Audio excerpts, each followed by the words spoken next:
Hello मित्रों, आज આપણે કારેલાનું શાક બનાવીશું। તો સૌપ્રથમ આપણે કારેલામાં મીઠું ચડાવી દઈએ જેથી કરીને કારેલાની કડવાશ દૂર થઈ જાય। આપણે કારેલાને છીલી લઈશું। ઉપરની છાલ આપણે કારેલાની કાઢી લેવાની છે આવી રીતે।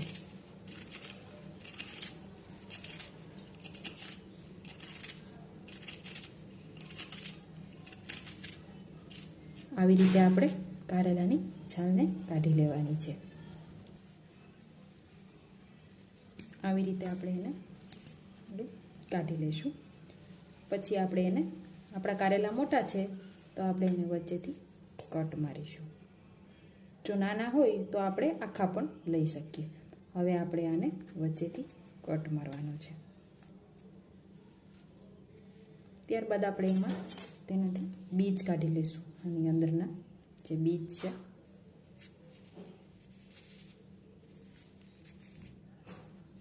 આવી રીતે બીજ આના કાઢી લઈશું।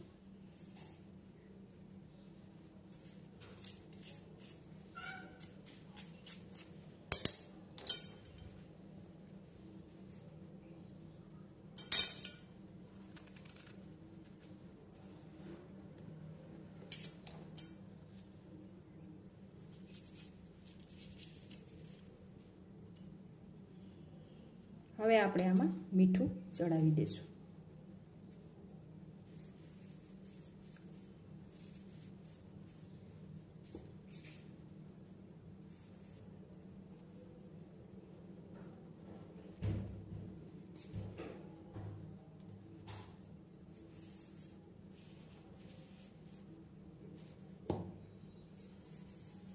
બધી બાજુ મીઠાને લગાવી દેવાનું છે। આવી રીતે આપણે બધા કારેલા તૈયાર કરી લઈશું। મીઠું ચડાવીને આપણા કારેલા તૈયાર છે। આને આપણે હવે થોડીક વાર માટે રેસ્ટ આપીશું જેથી કરીને આ મીઠું કારેલામાં ચડી જાય। કારેલામાં મીઠું ચડી ગયું છે। હવે આપણે એને પાણીથી ધોઈ લઈશું। ત્યારબાદ આપણે મસાલો બનાવીશું કારેલા ભરવાનો।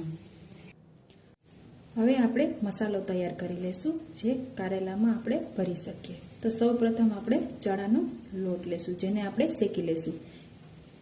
2 ચમચી જેટલું તેલ લેવાનું છે। એમાં આપણે ચણાનો લોટ એડ કરવાનો છે।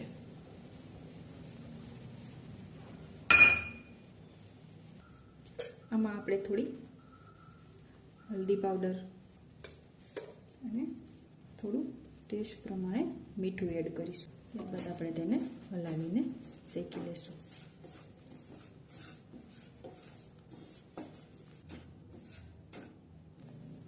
આપણો ચણાનો લોટ શેકાઈ ગયો છે। હવે આપણે એને ગેસ પરથી ઉતારી લેશું। બાઉલમાં કાઢી લેશું। ચણાનો લોટ શેકાઈ ગયો છે। હવે આપણે એમાં મસાલા કરીશું। એક વાટકામાં 2 ચમચી જેટલો ચણાનો શેકેલો લોટ લેવાનો છે। એમાં આપણે લસણની ચટણી એડ કરીશું। આ લસણની ચટણી છે। ત્યારબાદ તેમાં આપણે લીલા ધાણા સમારેલા લીધા છે એ એડ કરીશું।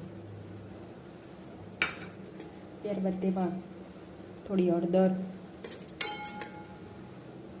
ધાણા જીરું, મીઠું, હિંગ,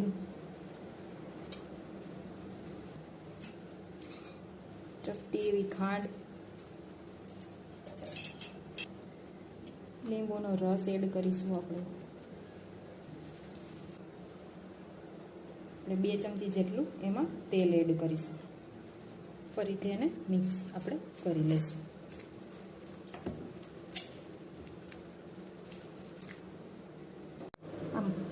મસાલો તૈયાર થઈ ગયો છે। હવે આપણે કારેલાની અંદર ભરી લઈશું। કારેલાની સાથે સાથે મેં લીધા છે બટેટા જેને પણ વચ્ચેથી કટ કરી લીધા છે। ડુંગળીને અને બટેટાને બંનેને એ આપણે બધું હવે આપણે મસાલો અંદર ભરી લઈશું।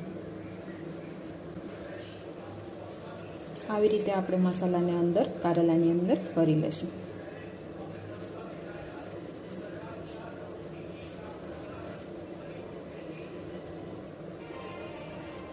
આવી રીતે આપણે બધા કારેલા અને બટાકા ડુંગળી પણ ભરી લઈશું। ત્યારબાદ આપણે વઘાર કરીશું. આપણા કારેલા, બટેટા, ડુંગળી ભરીને તૈયાર થઈ ગયું છે. હવે આપણે એને વઘાર કરીશું. હવે આપણે એક કુકરમાં 2 મોટા ચમચા જેટલું તેલ ગરમ થવા મૂકીશું.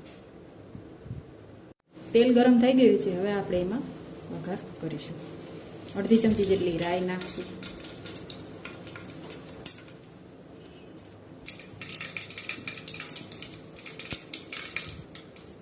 ત્યારબાદ જીરું, હિંગ, ત્યારબાદ આપણે ડુંગળીનો વઘાર કરીશું. 2 ડુંગળીને ઝીણી સમારીને આપણે લઈ લીધી છે. ડુંગળીને આપણે સાંતળવાની છે. ડુંગળી આપણી સંતળાઈ ગઈ છે. હવે આપણે એમાં ટામેટા એડ કરીશું. આ મેં એક મોટું ટામેટું લીધું છે.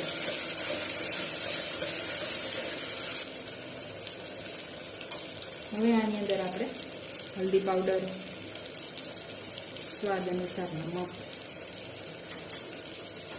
એડ કરીને હલાવી લઈશું. આપણે થોડી વાર માટે આને ટામેટા પાકી જાય ત્યાં સુધી આપણે એને હલાવતા રહેવાનું છે. ટામેટા સંતળાઈ ગયા છે. હવે આપણે એમાં ભરેલા કારેલાનો મસાલો છે જે આપણે થોડો ઉપરથી એડ કરીશું.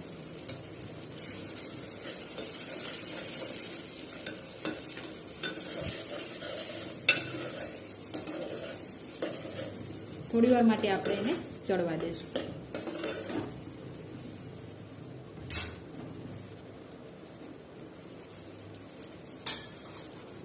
જો વધારે તીખું ખાતા હોય તો લાલ મરચું પાવડર પણ આપણે એડ કરીશું.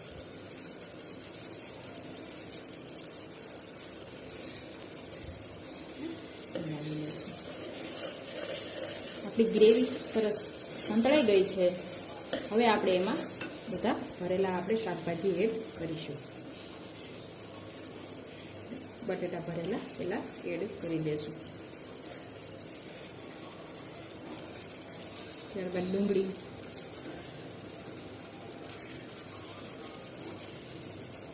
અને કારેલા લાસ્ટમાં એડ કરીશું. બાદ આપણે એને ધીમે ધીમેથી હળવે હાથેથી હલાવી લેશું, જેથી કરીને આપણો મસાલો કારેલાની બહાર નીકળે નહીં.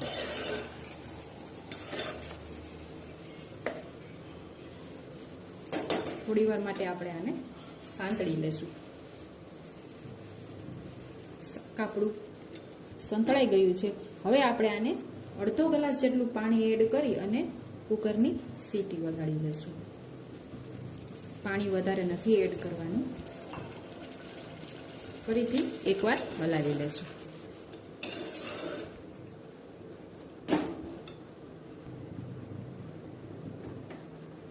હવે આપણે કુકરનું ઢાંકણું એને ધીમા ગેસે પાકવા દેવાનું છે, જેથી કરીને આપણા શાકભાજી સરસ રીતે પાકી જાય.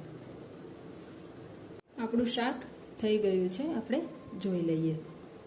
જોઈ શકો છો આપણું શાક મસ્ત રીતે થઈ ગયું છે, પાકી ગયું છે. હવે આપણે એમાં લીલા ધાણા એડ કરીશું. આપણું શાક તૈયાર છે. હવે આપણે એને સર્વ કરી લઈશું.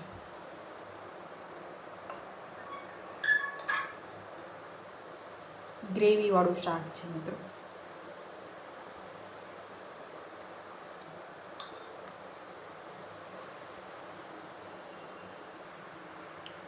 તો તૈયાર છે આપણા ભરેલા કારેલાનું શાક. જો તમને આ રેસીપી પસંદ આવી હોય તો ચેનલને લાઈક અને સબસ્ક્રાઈબ કરવાનું ભૂલતા નહીં. થેન્ક યુ મિત્રો.